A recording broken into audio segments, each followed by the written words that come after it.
Bakit naman human, ready ninyo ang camera. Ready ninyo ang mga camera kay hapit na sa mahuman. But first of all, kung ikaw ang inahan o amahan, kung okay ba si daddy o si mami, please stand up. Mami, daddy. Okay, mag-listen sa ayan na lang. Mga ninong-ninang, please stand up. Ninong-ninang, please stand up.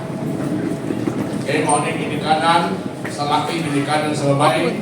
Maunang mga ninong, mga gwapa o gwapo. Nakakaingkit naman.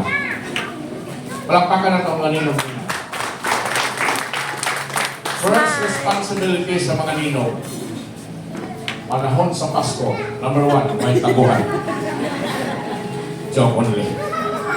Ang hatag mo sa Pasko mo na. And of course, nabaw sa tanan, pray for the couple that they will live peacefully and happily hangtod sa pagpalit sa Ginoo. And that they will live in the goodness, favor, and prosperity of the Lord. Amen, mga ninong-ninang. Uy, wala. Amen. Amen.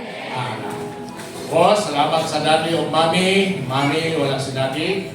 Pasalamat na niini tungod kay kung wala sila, wala na si Ricky, wala tayo kasal karon, wala si Leslie, wala tayo kasal karon kung wala sila. Lampakan lang sa mami si daddy.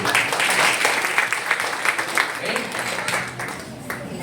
Karon, yan na to sa pag-blessing kanila. Pagkalakaw ba niyo si daddy? Okay, pag-ilihan sila. Malaki ang prayer sa inahan. I believe sa prayer sa pastor o pari, pero mas kuyaw ang prayer sa ginikanan basta mag-ampo sa anak. Amen.